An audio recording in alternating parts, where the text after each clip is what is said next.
Welcome to Reality Hunt Club. In this episode, we're going to go over our end of the year trail camera survey results.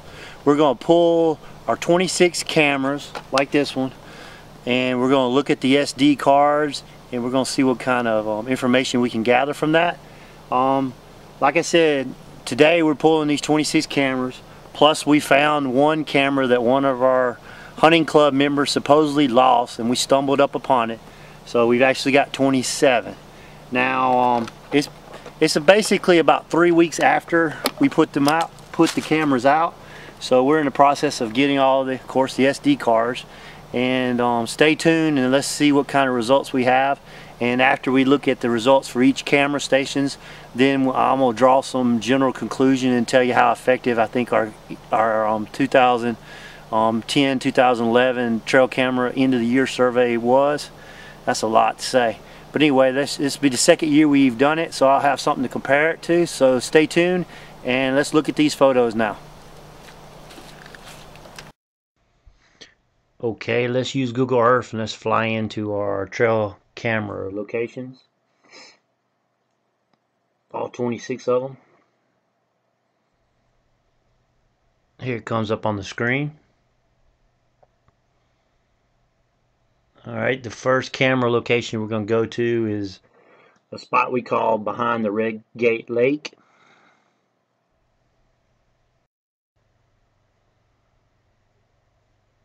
Now we have some good does here.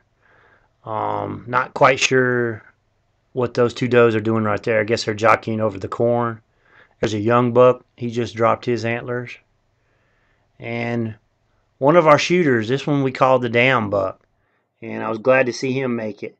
And it appears in the picture he broke off his G3. And he's a really nice 3.5-year-old.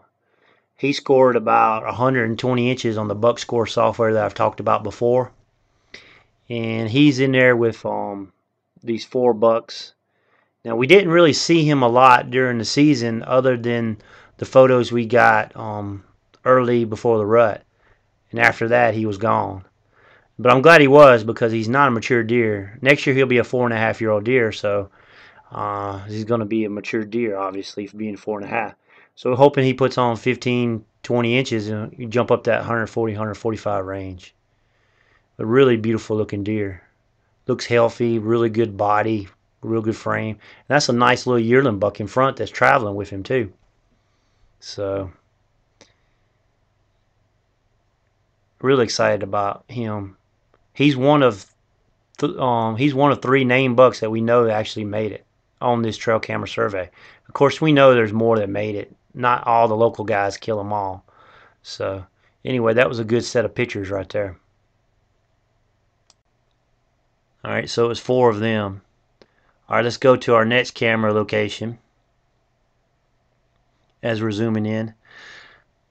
This one's going to be on the power line. This is one of our 2 locations on the power line. The other camera was messed up, so I didn't get any photos from it. But it's another 4 bucks in a bachelor groups. It looks like 2 2.5-year-olds and 2 1.5-year-olds.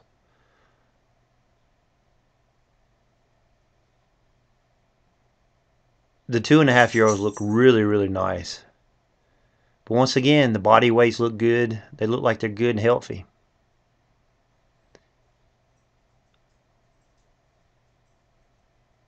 They're in the whole power line. It's 7 acres is planted in oats, so it didn't take long for them to find the corn, considering they've been feeding out in the oats. Now we got a picture of these 4 deer all year long. They're, you know, from the spring, summer, they live on the club.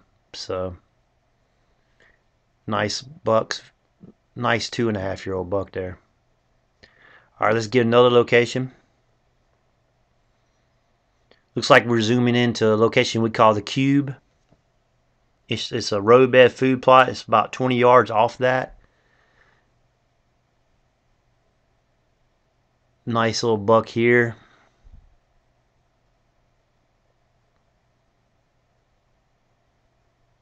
And I had to put some traps there to catch them coons.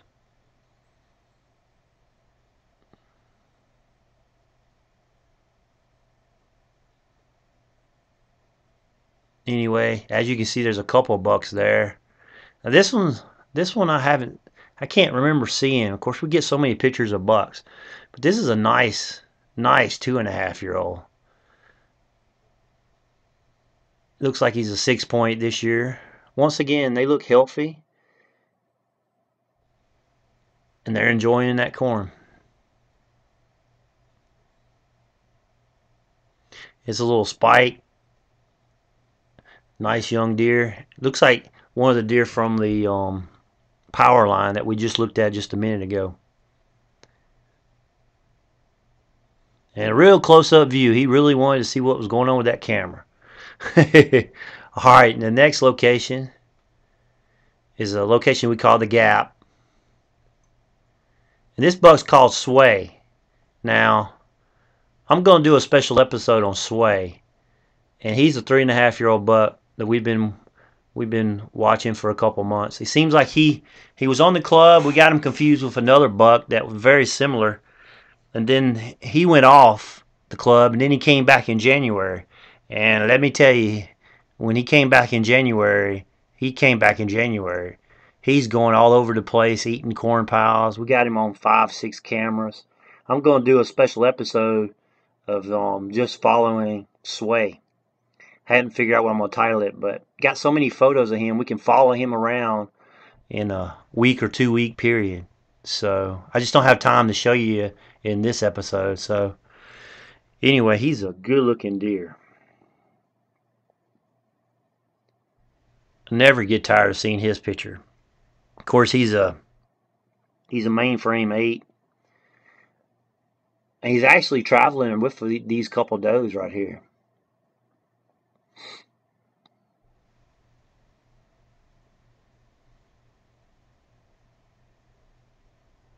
And he's also traveling with that little buck right there. He loves them corn piles and he loves our feed stations.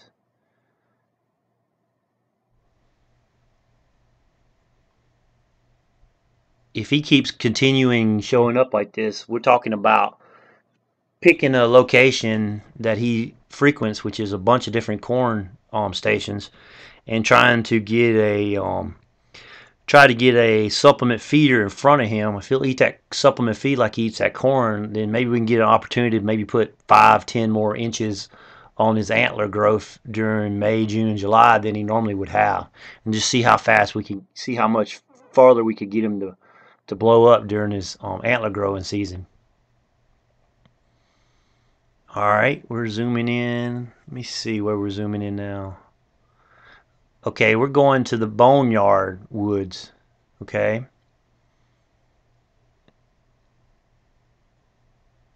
As you can see, a bunch of does. They all look good and healthy.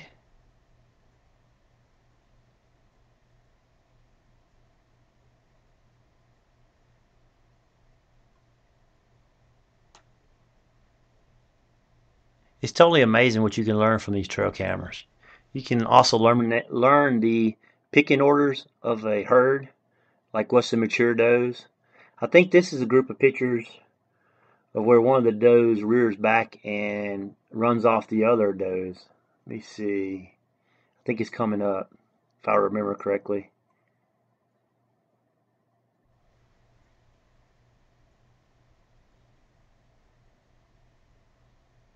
There it is. She's leaning back. She's actually trying to scare those other does off that corn so she can have it all to herself. Now that's pretty sharp. It's amazing what you can get on these cameras.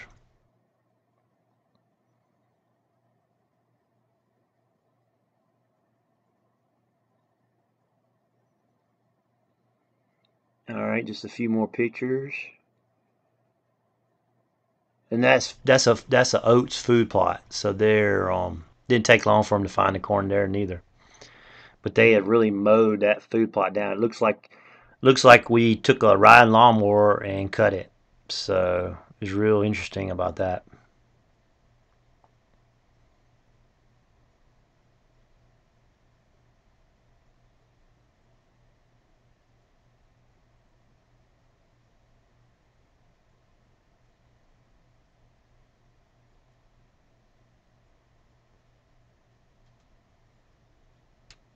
right at dark. There's that little buck I was talking about, the yearling buck.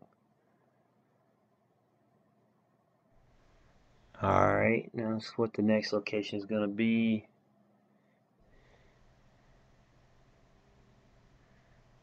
Alright, this location is going to be the cross.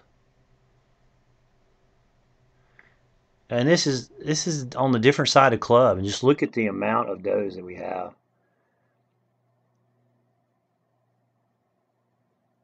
And we shot 7 bucks and 12 does last season, so might should have shot a few more does, but it's hard to really know that. But anyway, this is close to where there's some standing soybeans. And so what I found out was that the deer come over here and they stage up in this area here, and then they head out to the soybeans later when it gets a little bit darker. See, it's only 7:30, so it hadn't been dark long in some of these photos. And then they'll go out in those beans and they'll hit them standing soybeans really hard. And then apparently from some of these other photos, I think they're coming up, they come back through the same way after they've been out feeding all night in those soybeans here, and yeah, right before dark, and they just stage up and then they just ease out into those beans. But anyway, it looks good. Our herd looks really good. A little disappointed on the number of bucks that we got, but I'll talk about that in just a minute.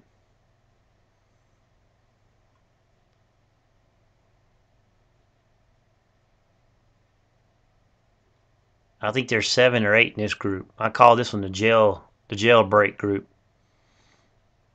They've been together for about 3 years. Now let me comment on the results now. Compared to last year, we did about the same. Maybe last year was a little bit better. I was a little disappointed in the results. I was hoping for a few more of our shooter bucks that we had on the hit list. But I think I couldn't put the cameras out on January 16th, which the season closes January 15th. So it was 12 days before I could put the cameras out. So that could have affected a lot. The other is we had 2 cameras in our best locations.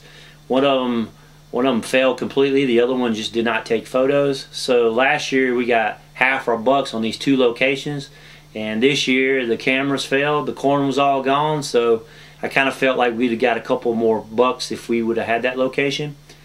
But looking at the herd, the deer look real healthy. They're grouped back up. If anything, we might not have shot enough does. I'm kind of worried about that, but we might have to fix that this upcoming season. But overall, I'm pretty happy. One good thing comes out of this is the amount of turkeys that we had. I didn't show the turkeys on this course. It was a camera survey looking for deer.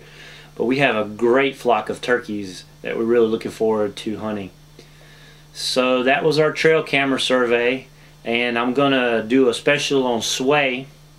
And stay tuned for that. That's a 3.5-year-old buck that he just was all over our cameras during this survey. So I want to discuss him, but I want to go in detail about his travel, when he dropped his antlers. I got photos of the day he dropped his antlers. We couldn't find the antlers because of the distance he was traveling, but let me just wait on that next episode. So I hope you enjoyed watching this, and thank you for watching Reality Hunt Club.